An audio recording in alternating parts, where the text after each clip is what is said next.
Assalamualaikum Ustaz. Waalaikumsalam warahmatullahi wabarakatuh. Alhamdulillah khair. Ahlan ahlan. Nabda. Suara kedengeran? Insyaallah ajib. Oke. Nabda au Apakah peserta sudah hadir semua? Alhamdulillah biasanya nyusul Ustaz. Ini baru 9. Oh, gitu. Oke, terserah antum. Oke, khair. Mau ditunggu sebentar lagi juga boleh. Oke.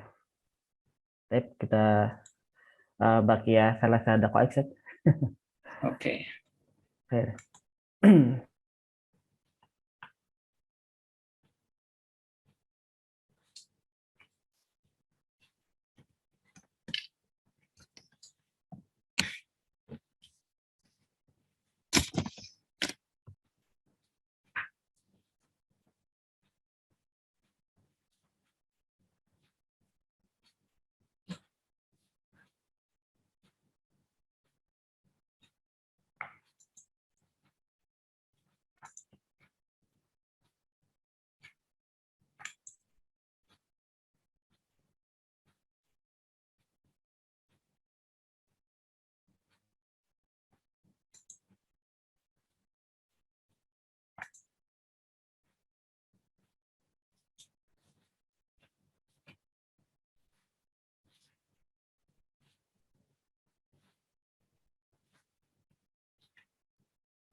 Peserta semua aslinya ada berapa, Ahi?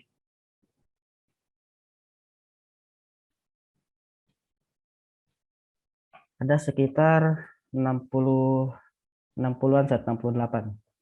Masya Allah. Yang hadir sekarang Baru 12 Ustaz. 12 ya.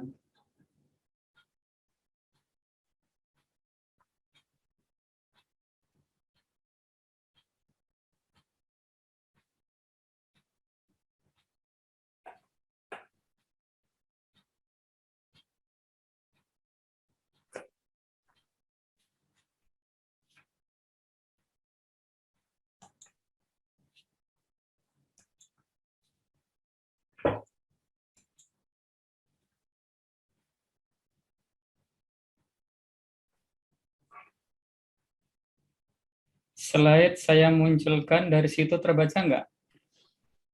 Terbaca Ustaz. Oke. Peserta yang lain gimana?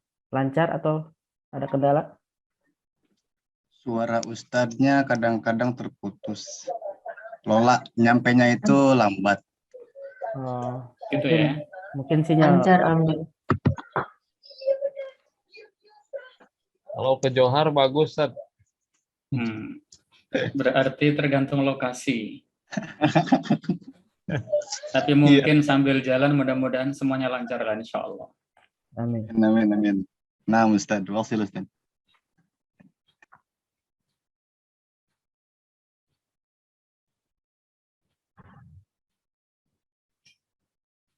Cuman biasanya kalau slide-nya di full screen, mungkin zoom-nya agak keberatan. Mungkin ya tidak harus full screen lah, ya penting narasinya terlihat lah nanti.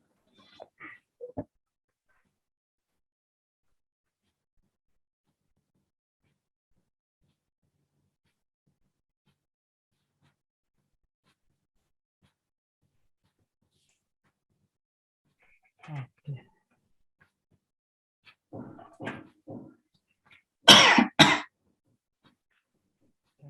Baik Ustaz, sudah jam 8:40. Oke, silakan. Baik, Assalamualaikum warahmatullahi wabarakatuh. Waalaikumsalam Waalaikumsalam warahmatullahi warahmatullahi wabarakatuh. wabarakatuh. Alhamdulillahilladzi hadana lidinihilladzi akmaluhu wartadahu. Wassalatu wassalam ala nabi sayyidina Muhammadin alladzi istabahu min khalqihi wastafahu. Alhamdulillah, segala puji bagi Allah, Zat yang telah menunjukkan kepada kita, kepada agamanya, yaitu agama Islam yang telah disempurnakan olehnya dan diridhai olehnya. Salawat dan salam semoga tercurah kepada nabinya, yaitu baginda Nabi kita Muhammad Shallallahu Alaihi Wasallam, seorang manusia yang telah dipilih Allah dan pilihannya di antara para makhluknya. Baik, pada kesempatan pagi ini kita kedatangan Ustadz Haryanto LCMAHI yang akan menyampaikan materi membangun romantisme suami istri dalam Islam. Masya Allah. Ini romantis banget.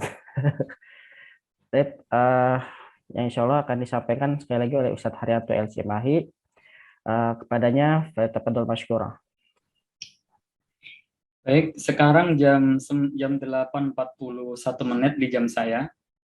Nanti sampai jam berapa untuk saya durasi waktunya, Akhi? Ini kita dibagi dua, Ustadz. Sama Ustadz Ali Mahfud ya. Iya, Beliau benar. belum bergabung. Berarti untuk saya sampai jam 9. 9. Mbak Din. Suka-suka. Oh tidak, Ustadz. Ini dibagi sesi 1 sampai jam 9:15. Oke. Baik, kita mulai. Bismillahirrahmanirrahim. Assalamualaikum warahmatullahi wabarakatuh. Waalaikumsalam. Alhamdulillahirabbil alamin. Wa bihi nasta'inu ala umuri dunya waddin. Wassalatu wassalamu baik karena belum laku atau mungkin karena pertimbangan-pertimbangan yang lain. Dan poin-poin yang akan kita bahas kali ini yang pertama adalah prolog, yang kedua pesan Rabbani, lalu kita akan membicarakan antara mawaddah dan rahmah, lalu nilai pernikahan, dan nanti kita akan mengintip jodoh Rasulullah Shallallahu Alaihi Wasallam, lalu yang terakhir penghargaan Nabi Muhammad Shallallahu Alaihi Wasallam kepada pasangannya, sehingga demikian romantis antara Rasulullah dengan pasangan tersebut. Kita ambil yang pertama, prolog. Kalau ada yang langsung mau nanya juga boleh nantilah itu. Ikhwati wa akhwati fillah rahimakumullah. Setelah akad nikah berlangsung, aku nikahkan kamu dengan putriku ini, binti ini. Ketika akad nikah telah berlangsung, maka pada waktu itu ada gelar baru. Yang laki-laki disebut suami, yang wanita disebut istri. Ini gelar baru. Sebelum akad nikah berlangsung, suami istri ini belum ada. Tapi begitu akad nikah berlangsung, maka ada orang yang namanya suami dan ada orang yang namanya istri. Dan pertemuan suami istri dalam akad nikah pada saat itu, itulah yang disebut dengan salah satu ayat-ayat Allah Subhanahu wa Ta'ala. Jadi ini ada ayat yang mungkin tidak termaktub, tidak masuk dalam Al-Quran Allah. Tapi di hadapan kita pada saat itu ada ayat-ayat Allah. Maka seakan-akan suami adalah ayat bagi istri pasca akad nikah. Istri juga ayat bagi suami pasca ayat nikah. Ungkapan ini kita ambilkan dari firman Allah Subhanahu wa Ta'ala berikut. Allah berfirman di dalam surat Ar-Rum ayat 21, dan saya yakin ketika kita hadir dalam acara akad nikah, ayat ini seringkali dikumandangkan, dibaca. Allah berfirman, "Wa min ayatihi", dan di antara tanda-tanda kebesaran Allah, di antara ayat-ayat Allah adalah an khalaqalakum min anfusikum azwaja. Dia Allah menciptakan untukmu pasangan-pasangan hidup dari jenis kalian sendiri. Jadi min anfusikum ini sebagian ulama tafsir mengatakan manusia, ya judulnya manusia, tidak boleh dari kalangan bangsa yang lain, jin barangkali itu. Dan jin juga begitu, jodohnya dari kalangan jin di antara mereka. Jadi Allah ketika menunjukkan salah satu ayat yang baru di sini, yaitu dengan cara Allah memberikan jodoh kepada kalian semuanya, azwaja. Ada suami, ada istri. Dan ini adalah sebuah status baru setelah akad nikah. Lalu tujuannya adalah litaskunu ilaiha. Karena konteks ayat ini yang diajak bicara adalah kaum laki-laki, maka nanti objeknya adalah para istri. Litaskunu ilaiha. Setelah akad nikah berlangsung, ada status suami, ada status istri.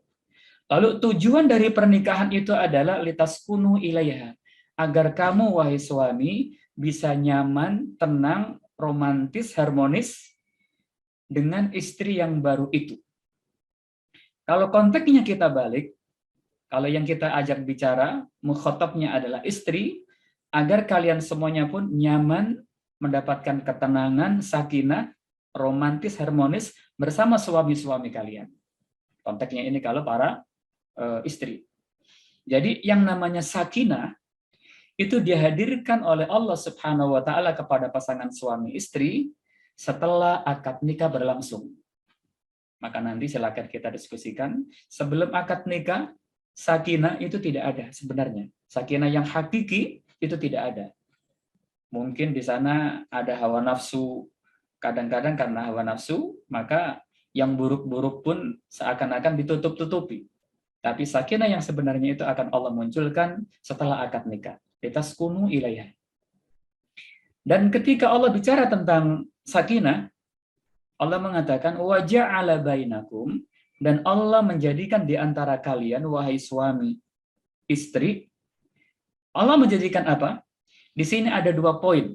Yang pertama adalah mawaddatan. Allah menciptakan untuk kalian wahai suami istri mawaddah.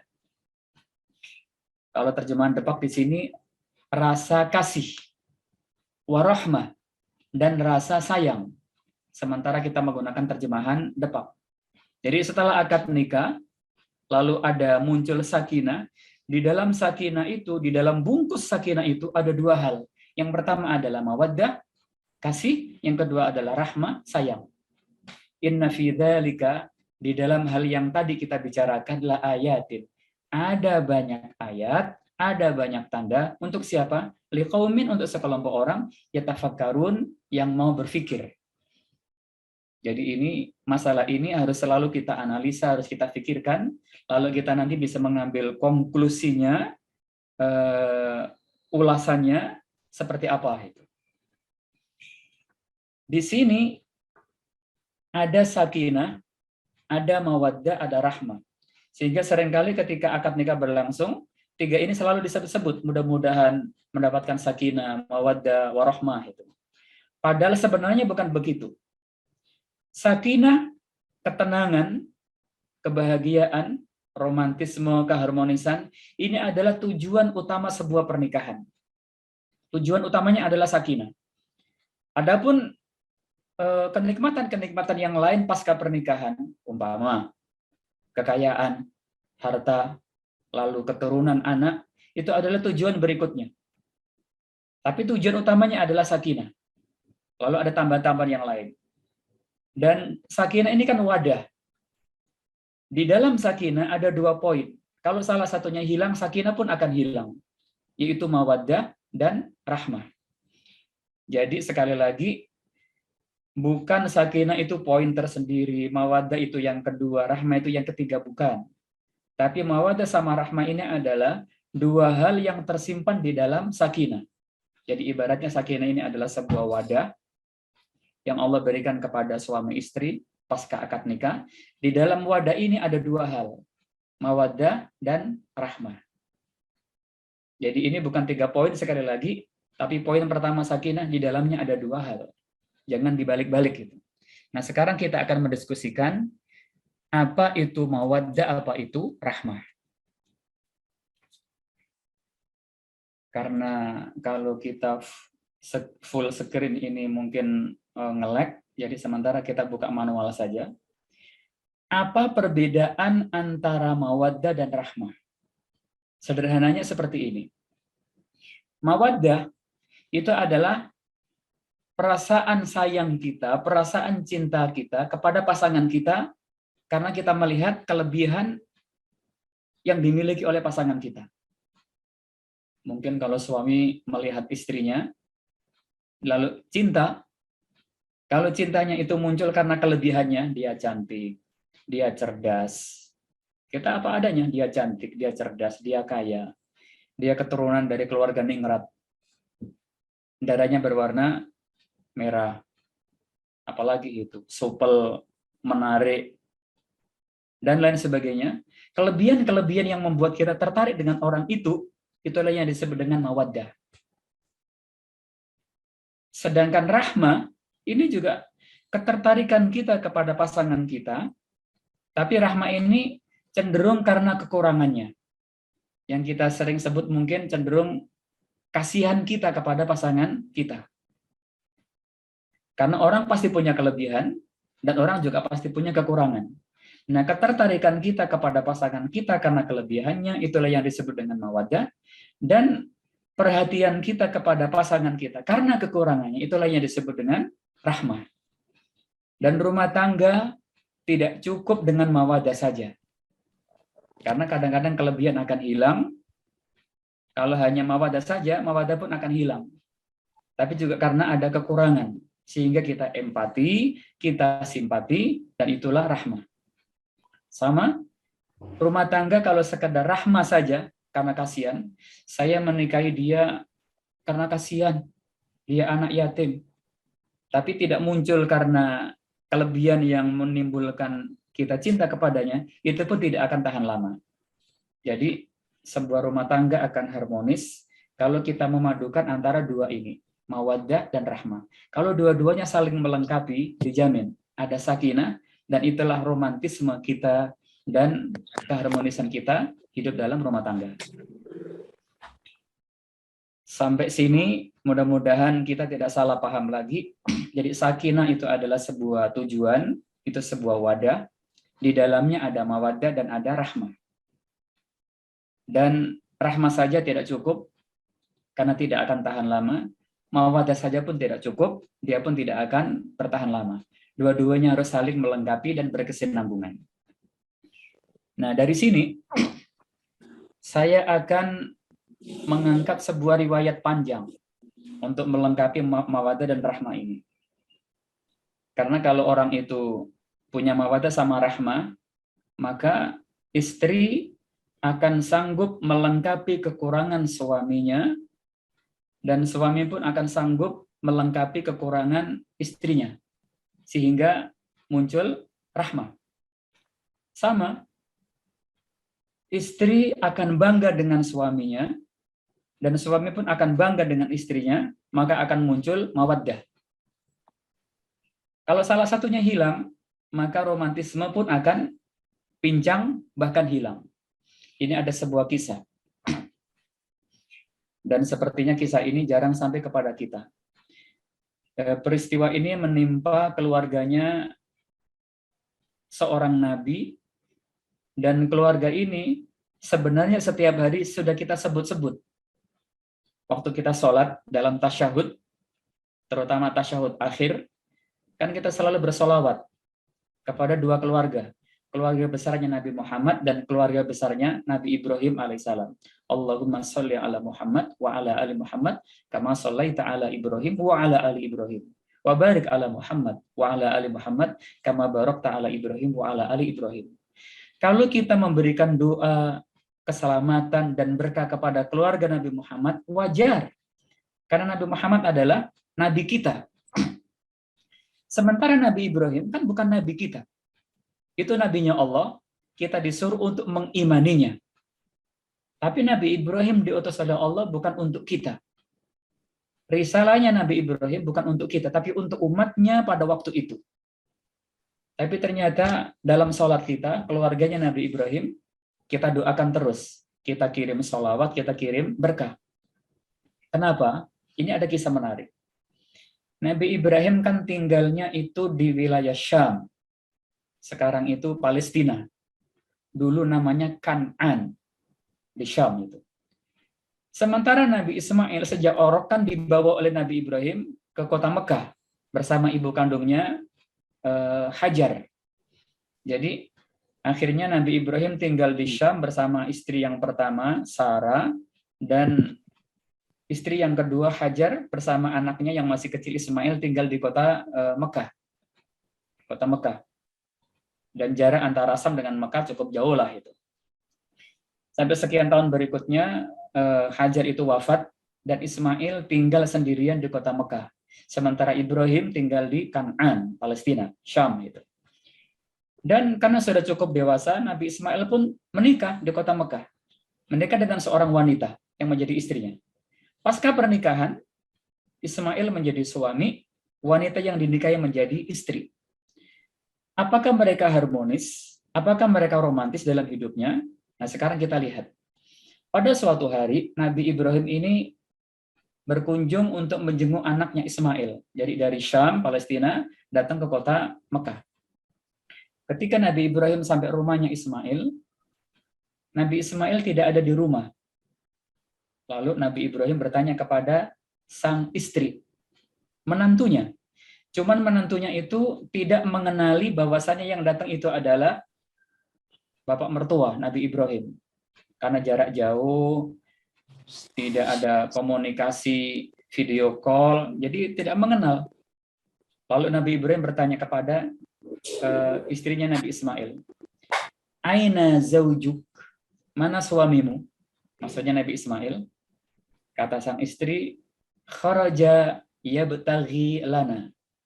Suamiku sedang keluar untuk mencari nafkah buat kami. Lalu Nabi Ibrahim nanya lagi, ma ta'amuk, bagaimana kondisi makananmu? Perhatikan jawabannya sang istri, istrinya Nabi Ismail, syarrut ta'am. Makanan kami adalah jelek, buruk. Hanya kurma, jarang makan daging. In bahasa kita bukan hamburger, bukan roti yang lezat. Syarrut ta'am, makanan yang buruk. Kurma kualitas biasa. Ibrahim nanya lagi, wa ma syarabuk, dan minumanmu seperti apa? Minuman kalian selama ini. Kata sang istri, syarrus syarab, juga minuman yang buruk. Hanya air putih, tidak susu, bukan apalagi itu. Bukan Fanta, bukan Sprite, syarrut ta'am, air biasa. Begitu mendengar jawaban seperti ini, Nabi Ibrahim yang waktu itu mungkin bahasa kita nyamar, agak sedikit tersentuh hatinya. Berarti menantu saya ini tidak bisa membuat harmonis rumah tangganya. Sehingga menceritakan kepada orang yang ternyata belum ia kenal, makanannya buruk, minumannya buruk gitu. Sampai akhirnya Nabi Ibrahim memberikan pesan kepada wanita tadi. Tapi dia tidak tahu kalau itu adalah bapak mertuanya. Kata Nabi Ibrahim, idza jaa zaujuk, kalau nanti suamimu datang, kalau suamimu nanti datang, iqra'i alaihi salami, sampaikan salamku kepadaku. Saya titip salam untuknya. Yang kedua, quli lahu, katakan kepadanya, katakan kepada suamimu nanti kalau datang, ghayyir atabata babik. Jadi sebelum dia ngomong ini sempat tengok kanan kiri Nabi Ibrahim, melihat rumahnya, melihat pintu rumahnya itu, diamati. Lalu Ibrahim mengatakan kepada istri tadi, tolong nanti sampaikan kepada suami kalau datang, ghayyir atabata babik. Tolong palang pintu rumahmu ini diganti. Setelah itu Nabi Ibrahim pamitan. Tidak lama kemudian Nabi Ismail datang, lalu istrinya bercerita, tadi ada tamu, nanya-nanya tentang engkau wahai suamiku, dan dia begini, diceritakan semuanya. Lalu Nabi Ismail bertanya, bagaimana ciri-ciri tamu tadi? Disebutkan jenggotnya seperti ini, wajahnya seperti ini, raut mukanya seperti ini itu. Lalu Nabi Ismail mengatakan lagi, ada pesan nggak dari tamu tadi kepadaku? Oh iya, dia pertama titip salam, yang kedua berpesan, ghayyir atabata babik, gantilah palang pintu rumahmu ini. Ada yang bisa menebak apa pesan ini dari Nabi Ibrahim untuk Nabi Ismail? Ismail mengatakan Menceraikan, kepada, iya, ternyata Nabi Ibrahim tahu rumah tangga anaknya Ismail dengan istri tadi tidak harmonis, tidak romantis. Karena istrinya tadi membuka kekurangan suaminya, membuka kelemahan suaminya, membuka aib keluarganya, makanannya buruk, minumannya buruk, tidak bahagia. Tapi dengan kata-kata lembut Nabi Ibrahim berpesan kepada anaknya agar mengganti palang rumah tangganya. Kata Ismail kepada istrinya, wahai istriku, yang datang tadi adalah Nabi Ibrahim ayahku, mertuamu. Dan dia berpesan kepadaku agar saya mulai hari ini melepaskan dirimu. Akhirnya Nabi Ismail bercerai dengan istrinya. Karena ini pesan seorang Nabi, Nabi Ibrahim alaihissalam, yang tidak ingin melihat rumah tangga anaknya tidak harmonis, tidak romantis. Sekian waktu berikutnya, Nabi Ismail menikah lagi dengan seorang wanita. Dan sekian waktu berikutnya Nabi Ibrahim datang lagi. Ya, kayak film lah, kayak detektif kan. Nabi Ibrahim datang. Konteksnya sama. Datang ke rumahnya, waktu Nabi Ismail tidak di rumah. Lalu nanya kepada istrinya, bagaimana makananmu? Tapi istri yang baru ini mengatakan, khairut ta'am. Alhamdulillah makanan kami selama ini enak. Bisa jadi beneran enak, tapi bisa jadi tidak enak. Tapi sang istri ini pandai menjaga keharmonisan dalam rumah tangganya. Kekurangan suami dijaga, rahasia suami ditutup. Nabi Ibrahim mulai membandingkan, nanya lagi, wa ma syarabuk, minuman kalian bagaimana? Istrinya mengatakan, khairus syarab, minuman kami pun Masya Allah, Alhamdulillah, enak wahai tamu. Padahal sama-sama tidak tahu siapa yang datang tadi itu. Lalu Nabi Ibrahim sama mengatakan kepada istri tadi, dengan mengatakan, idza jaa zaujuki, kalau nanti suamimu datang, Nabi Ismail, sampaikan salamku kepadanya, iqra'i alaihi salam. Yang kedua, sampaikan kepada suamimu nanti, syabbit atabata babik, pertahankan palang pintu rumahmu ini. Lalu dia pamitan pulang, Nabi Ibrahim, dan wanita tadi tidak tahu. Ketika Nabi Ismail datang, istrinya bercerita, penampilan tamunya begini, wajahnya begini, jenggotnya begini, bajunya begini. Ismail tahu. Lalu bertanya lagi, ada pesan nggak untuk saya dari tamu tadi? Ada. Pesannya adalah, syabbit atabata babik, pertahankan palang pintu rumahmu. Nabi Ismail tahu, wahai istriku, yang datang tadi adalah bapak mertuamu, Nabi Ibrahim ayahku. Dan dia berpesan kepadaku agar aku mempertahankan rumah tangga bersamamu. Sabit, pertahankan atabata babik, palang pintu rumahmu. Dari sini kita tahu, keharmonisan itu harus menjadi tanggung jawab dua-duanya. Nabi Ismail kita yakin ini orang baik, pilihan Allah menjadi nabi. Dan diuji oleh Allah, pasangan yang pertama kurang harmonis, berakibat dengan sebuah perceraian, talak. Istri yang kedua, setelah mendapatkan arahan dari sang ayah dan lain sebagainya, bisa menjaga keharmonisan dan rumah tangganya. Maka keluarga seperti inilah yang layak kita tiru. Dan dari istri yang baru ini, maka nanti sekian tahun berikutnya, lahirlah sebuah keturunan, anak, cucu, cicit, di antaranya adalah Nabi kita Muhammad Sallallahu Alaihi Wasallam. Nah, sekarang kita akan melihat, mudah-mudahan kelihatan ini, nilai sebuah pernikahan. Barangkali kita lupa. Yang sudah menikah, kita review kembali. Yang belum menikah, tolong diagendakan. Menikah adalah usaha untuk menyempurnakan separuh agama kita. Agama kita ini telah Allah turunkan dengan lengkap, dengan kualitas yang tinggi, dan dengan sempurna. Cuman kemampuan kita untuk mengunyah, menganalisa, mengambil kualitas agama tadi itu tidak lengkap. Dan dalam sebuah hadis ini ada ungkapan indah dari Rasul Shallallahu Alaihi Wasallam.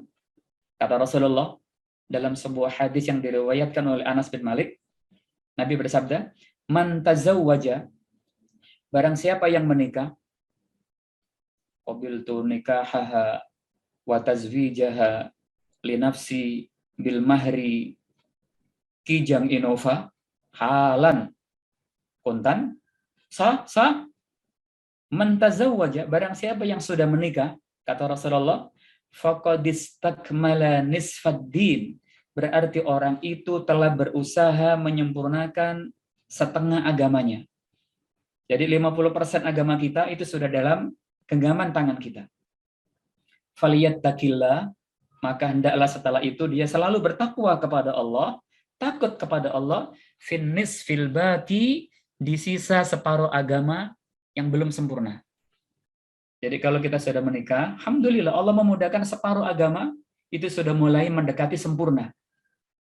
Tinggal yang separuh lagi, tugas siapa? Tugas suami istri untuk melengkapi agama yang tinggal separuh yang belum kita ambil. Jadi ternyata dalam konteks hadis ini, akad nikah, kalau di situ ada suami dan istri, itulah tempatnya kita berkolaborasi untuk menyempurnakan separuh agama kita yang belum sempurna. Sebagai contoh, coba kita praktekkan. Ini ada sebuah hadis. Tolong dicek, redaksinya kelihatan nggak? Saudara host? Kelihatan nggak? Ustaz. Kelihatan. Kelihatan, Karena Ustaz. Coba saya full screen karena ini hadis penting. Semakin jelas insya Allah ya? Iya. Oke. Tolong dicek hadis ini yang meriwayatkan sahabat Abu Hurairah radhiyallahu anhu. Dan rawi terakhirnya adalah Abu Dawud dan sanadnya sahih. Jadi tidak semua hadis sahih itu milik Bukhari Muslim. Abu Dawud juga punya kitab, punya sanad yang sahih seperti ini contohnya, rawahu Abu Dawud. Bahwasanya Rasul Shallallahu Alaihi Wasallam bersabda, ini salah satu cara kita untuk menyempurnakan separuh agama kita yang akan kita tempuh setelah kita menikah. Waktu akad nikah berlangsung, separuh agama sudah kita usahakan. Ke depan masih ada 50% lagi. Apa kata Rasulullah? Mumpung ini kita di bulan Ramadan, lalu hadis ini konteksnya untuk di luar bulan Ramadan. Rasul bersabda, rahimallahu rajulan. Allah merahmati seorang laki-laki. Tapi konteks hadis ini, Allah merahmati seorang suami. Allah menyayangi seorang suami. Suami itu, qoma minal laili. Di malam hari dia bangun malam, di luar Ramadan. Setelah dia bangun, fasalla, lalu dia sholat. Sholat apa? Tahajud. Qiyamul lail. 2 rakaat, 4 rakaat, 6 rakaat. Setelah dia mulai sholat, wa aiqadha imra'atah, lalu dia pun membangunkan istrinya. Bangun. Itu kalau pernikahannya sudah 15 tahun. Tapi kalau baru 5 bulan, gimana kira-kira membangunkannya ini? Gimana bangunnya ini? Diam, darling, atau yang lainnya lah. Dengan lembut. Wa aiqadha imra'ata. Setelah suaminya bangun, lalu sholat, baru membangunkan istrinya. Jangan, ini redaksinya, Rasul ini pinter. Laki-laki bangun, lalu sholat. Wudhu dulu tentu kan. Setelah wudhu sholat. Jangan bangun, lalu membangunkan istrinya. Kalau dua-duanya bangun bareng, dikhawatirkan tidak ada sholat pada malam itu. Mudah-mudahan paham semuanya. Tapi bangun, lalu sholat. Setelah sholat beberapa rakaat, wa aiqadha imra'atah, lalu membangunkan istrinya. Dia ajak sholat. Yuk, Bu, yang apalagi itu, kita sholat malam bareng, diajak. Inilah kerjasama antara suami istri yang harmonis di dalam menjaga kesempurnaan agama Allah Subhanahu wa taala. Fa'in abad, kalau istri yang dibangunkan suaminya tadi membantah, tidak mau, enggak apa, enggak mas, enggak Kang, besok kan saya ada tugas pekerjaan, nanti ngantuk. Itu namanya abad. Kalau istrinya membantah, tidak mau diajak bareng untuk sholat malam oleh suaminya tadi, Nabi Muhammad mengizinkan kepada suami itu untuk sedikit menggunakan, ini bahasa saya, cara kekerasan, dikit. Nadhoha fi wajhiha al-ma'a. Suami itu silakan memercikkan air di muka istrinya tadi. Masa diajak untuk bangun malam, untuk sholat tidak mau. Silakan dipercikkan air di mukanya, agar bangun. Paksa sedikit. Dan sebaliknya, rahimallahu mra'atan. Allah juga merahmati seorang istri qamat minal lail, di malam hari, di luar Ramadan tentunya, bangun malam. Kalau istri bangun duluan, jangan langsung bangunkan suami. Kalau bangun bareng nggak jadi sholat, ada ibadah yang lain. Tapi yang dirahmati di sini adalah fasolat. Lalu istri itu sholat beberapa rakaat, 2 rakaat, 4 rakaat terus. Setelah mulai sholat, wa aiqadat zaujaha, dan istri itu pun membangunkan suaminya. Bang, yuk bangun, kita sholat tahajud, kita sholat witir. Fa'in aba, kalau suaminya membantah, tidak mau diajak istrinya untuk bangun, enggak besok saya akan ada pekerjaan berat di kantor. Kalau tidak mau, apa kata Rasulullah? Nadhohat fi wajhihi al-ma'a. Istri itu pun diizinkan oleh Rasul untuk sedikit menggunakan cara kekerasan. Silakan ambil gayung di kamar mandi, isi air penuh, bawa ke kamar, tapi jangan diguyur, tapi nadhohat, memercikan sedikit air di muka suaminya. Hadis riwayat Abu Dawud.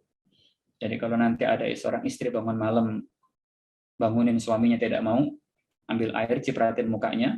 Kalau dia marah, ini pesan Nabi, hadis riwayat Imam Abu Dawud itu. Dan inilah keharmonisan keluarga yang Muslim yang dicontohkan oleh Rasul Shallallahu Alaihi Wasallam. Nah sekarang untuk menyingkat waktu, slide kelihatan? Ya, Kelihatan, Ustaz. Ustaz, kelihatan. terlihat Ustaz. Nabi Muhammad sepakat, itu model ideal, orang yang sempurna. Itu Nabi Muhammad. Dalam keluarga, sempurna.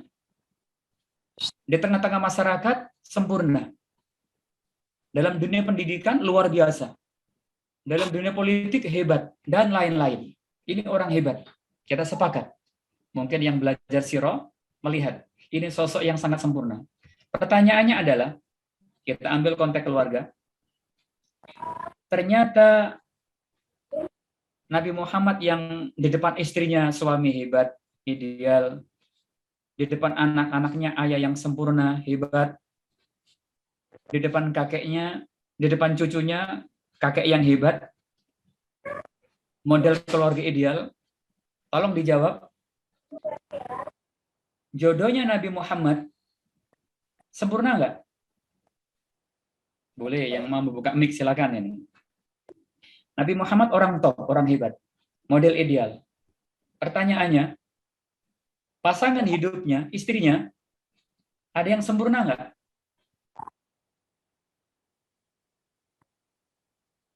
Ada yang mau buka mic silakan. Bu Selvi mengatakan tidak, Ustaz. Kenapa tidak? Ya, silakan dibuka mic-nya Bu Selvi.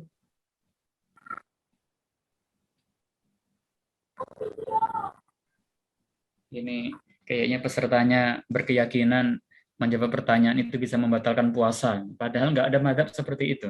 Oh, katanya ada yang tidak punya anak, Ustaz. Tidak sempurnanya. Iya. Ternyata di sini ada kejadian unik. Nabi Muhammad itu orang ideal, orang yang sempurna dalam segala hal. Tapi takdir Allah mengatakan bahwa jodohnya Nabi Muhammad tidak ada yang sempurna. Contoh, Khadijah, janda. Khadijah, memang dia Janda. orang cantik, orang kaya, keluarga ningrat, terkenal. Tapi sayang, saat bertemu dengan Nabi Muhammad, kesempurnaannya sebagai wanita dikurangi oleh Allah. Janda. Coba kalau ketemunya gadis, kan mending kan? Tapi bertemunya ketika sudah menjadi janda. 2 kali pula itu. Janda 2 kali. Lebih tua pula. Coba kalau lebih muda. Makanya ada yang ngomong di sini, janda nggak apa-apa asal lebih muda kan? Ini janda tua, 15 tahun di atasnya. Jadi kesempurnaannya dihilangkan oleh Allah. Yang berikutnya, Aisyah. Gadis, alhamdulillah. Cantik, alhamdulillah. Anaknya orang hebat. Putri Abu Bakar. Ada lagunya kalau nggak salah ini. Pinter, cerdas. Mungkin sekarang doktor kali itu. Tapi sayang, ketika bertemu dengan Nabi Muhammad, kesempurnaannya sebagai wanita dihilangkan oleh Allah. Maaf, dia mandul. Tidak bisa memberikan keturunan. 10 tahun sudah kita berumah tangga. Ini sebuah riwayat. Tetapi belum juga mendapatkan putra. Masalah kadang-kadang. Jadi jodohnya Nabi Muhammad tidak sempurna. Dan istri-istri yang lain pun begitu. Tolong dijawab, kenapa orang yang hebat seperti Nabi Muhammad, jodohnya yang Allah berikan kepadanya tidak ada yang sempurna? Apa tujuannya? Silakan dibuka mic-nya. Kesempurnaan hikmah. hanya milik Allah, Ustaz. Oke, saya setuju. Kenapa orang sehebat Muhammad tidak Allah berikan jodoh yang sempurna? Kenapa? Sebagai Ada contoh, Ustaz, sebagai contoh untuk supaya ketika kaumnya menikah tidak berekspektasi bahwa pasangannya sempurna. Karena Rasulullah aja mendapatkan pasangan yang tidak sempurna, gitu, apalagi kaumnya. Ini curhat apa pengalaman pribadi kira-kira ini? Boleh dua-duanya satu. Tujuannya supaya Anda ngaca.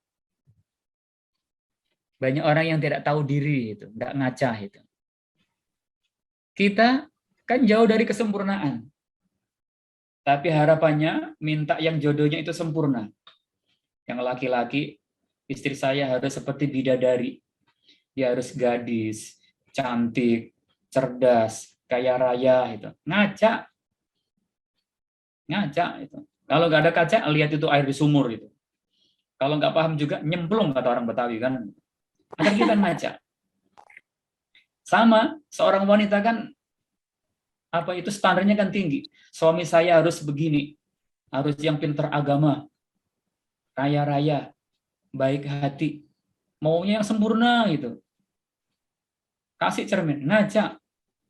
Kalau nggak ada cermin, kasih penggorengan itu untuk ngaca itu. Jadi supaya kita tahu diri. Maka Nabi Muhammad, meskipun jodohnya tidak sempurna, tapi Nabi Muhammad pandai menjaga keharmonisan. Mungkin sebagai penutup, karena akan ada sesi kedua, mungkin sebagai penutup, kita ambil salah satu ini. Khadijah. Dia memang cantik. Dia memang kaya. Dia memang ningrat. Tapi kesempurnaannya sebagai wanita dicabut oleh Allah ketika bertemu dengan Nabi Muhammad. Dia janda. Nggak tanggung-tanggung, jandanya 2 kali. Udah janda, kalau janda sekali agak mending. Begitu, wahai host. Ini saya nanya kepada hostnya, ini kan pengalaman ini. Wah, nah Ustaz. Ini jandanya 2 kali. Lebih tua 15 tahun. Nggak tanggung-tanggung. Mungkin kalau ada seorang jejaka menikah dengan janda, itu di kampungnya sudah ramai. Jandanya 2 kali, semakin ramai. Lebih tua, ributlah itu. Banyak orang mengatakan ini laki-laki tadi itu kayaknya kurang pinter, itu milih jodoh. Udah janda 2 kali lebih tua itu. Tapi ternyata, dan ini terjadi, Sampai Aisyah sendiri, sekian waktu berikutnya, bahkan Khadijah sudah wafat. Karena Rasul menikah dengan istri yang lain kan setelah Khadijah wafat. Salah satunya kan Aisyah. Aisyah ini yang gadis, merasa punya kelebihan kan, saya kan gadis, cantik, keluarga saya ningrat, darahnya berwarna Ungu. yang bilang biru salah, itu merah. Yang bilang biru salah paham dengan cumi dia itu. Aisyah yang merasa punya kelebihan, ketika Nabi Muhammad itu selalu cinta kepada istrinya yang namanya Khadijah, yang tadi janda 2 kali, lebih tua 15 tahun di atasnya, Aisyah pernah mengatakan, ya suamiku, kenapa sih dikit-dikit Khadijah melulu yang disebut-sebut itu? Bukankah dia itu wanita tua? Fakta, memang lebih tua dibanding Rasulullah, 15 tahun lebih tua itu. Bukankah dia wanita tua? Innama kanat imra'atan ajuza, kata Aisyah. Dia kan hanya nenek-nenek tua. Wallahu qad abdalaka khairan minha. Sementara Allah telah memberikan ganti seorang istri yang lebih baik dibanding dia. Maksudnya Aisyah siapa? Aye itu kan. Cuman nggak berani menyebutkan namanya itu. Saya kan lebih muda, cantik, gadis itu. Kenapa sih dikit-dikit Khadijah yang disebut-sebut? Udah tua, sementara Allah telah memberikan ganti yang lebih baik dibanding dia itu. Mendengar kata-kata Aisyah seperti itu, Nabi Muhammad, mohon maaf, ini akhirnya terbawa emosi. Manusia. Emosi itu boleh. Cuma yang penting nanti bisa mengendalikan diri. Dalam kondisi marah, Rasulullah mengatakan di hadapan Aisyah, la. Bacanya harus mantap, la. Bukan sekadar la. Kalau la, terjemahnya tidak. Tapi kalau la, ini terjemahnya adalah kagak, kata Mandra itu. Enggak. Allah belum memberikan ganti seorang wanita yang mengalahkan, yang melebihi Khadijah. Wallahi, demi Allah, pakai sumpah lagi. Ma'abdalani Allahu khairan minha. Allah sampai saat ini belum pernah menggantikan wanita yang lebih hebat dibanding Khadijah. Mungkin dalam hati Nabi Muhammad, termasuk kamu, wahai Aisyah, tidak sanggup menggantikan posisinya Khadijah. Kenapa? Di sini Rasul menyebutkan 4 kelebihan. Yang pertama adalah amanat id kafarun nas. Dialah wanita yang pertama kali beriman kepadaku ketika banyak orang kufur kepadaku. Yang kedua, wasaddaqatni id kadzdzabani nas. Khadijah adalah orang yang pertama kali membenarkan perjuanganku ketika orang-orang mendustakan diriku. Yang ketiga, wawasatni bimaliha id harmaniyan nas. Dia adalah wanita yang selalu memberikan bantuan kepadaku dengan hartanya ketika orang-orang pelit kepadaku waktu itu. Dan yang keempat adalah warazaqani Allahu minhal walada duna ghairiha minan nisa.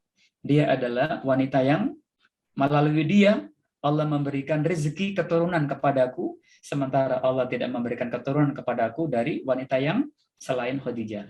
Hadis riwayat Imam Tabrani. Yang pertama adalah satu keyakinan, amanat, id kafaran nas. Poin yang kedua adalah satu perjuangan.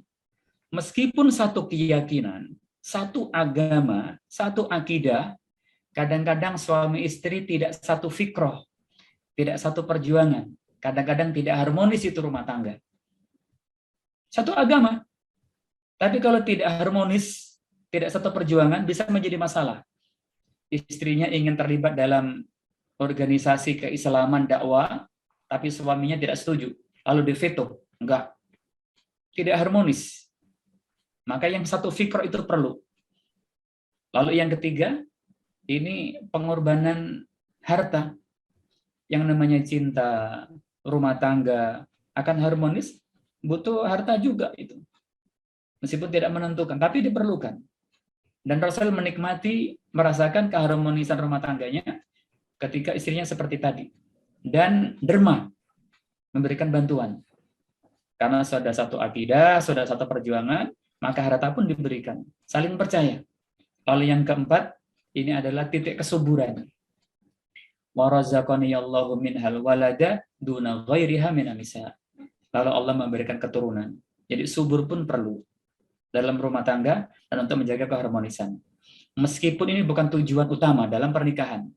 Jadi tujuan pernikahan utamanya adalah untuk mendapatkan kebahagiaan.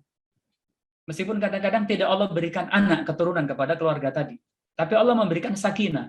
Selama di situ ada mawaddah, di situ ada rahmah. Karena sebagian orang memang ditakdirkan oleh Allah akiman, mandul. Itu takdir Allah. Maka mendapatkan keturunan itu bukan tujuan utama pernikahan. Tapi salah satu tujuan, tapi bukan utama. Tapi kalau sudah bahagia, lalu punya anak, nah semakin lengkap lah itu. Tapi hati-hati, anak dalam Al-Quran itu paling tidak punya 3 status. Maka ini untuk suami istri perlu tahu itu. Karena anak bisa menjadi permata hati, qurrata a'yun. Tapi anak juga bisa menjadi fitnah yang merepotkan orang tuanya. Dan anak pun bisa menjadi musuh. Maka jangan kaget kadang-kadang ada anak mencelakakan orang tuanya sendiri. Ada yang membunuh dan lain sebagainya. Maka tidak dijadikan oleh Allah sebagai tujuan utama. Tapi tujuan utama dalam pernikahan adalah sakinah, romantis, harmonis, dan itu bisa kita dapatkan kalau kita bisa mengatur antara mawaddah dan rahmah. Kita senang pasangan kita karena kelebihannya, dan kita juga senang kepada pasangan kita karena kekurangannya. Yang mengandalkan senang karena kelebihan, itu namanya egois. Tapi yang senang karena kasihan doang, nah itu lama-lama tidak akan bertahan itu. Karena orang butuh yang namanya kelebihan untuk menyempurnakan kekurangan kita. Wallahu a'lam bishawab. Untuk sementara saya hentikan, kalau ada yang memberikan tambahan, masukan, dan lain sebagainya, dipersilakan.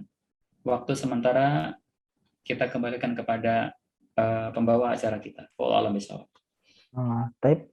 Syukran Ustadz. Namun kita kan ini ada 2 sesi ya Ustadz. Jadi arahan dari panitia, kita langsung lanjut materi kedua untuk sesi tanya jawab. Insya Allah nanti kita mulai, kalau di agenda sih jam 10 Ustadz. Tapi kan ini karena Oke, silakan. materinya kurang, jadi kita mulai sesi tanya jawab setelah pemateri kedua selesai memaparkan materinya.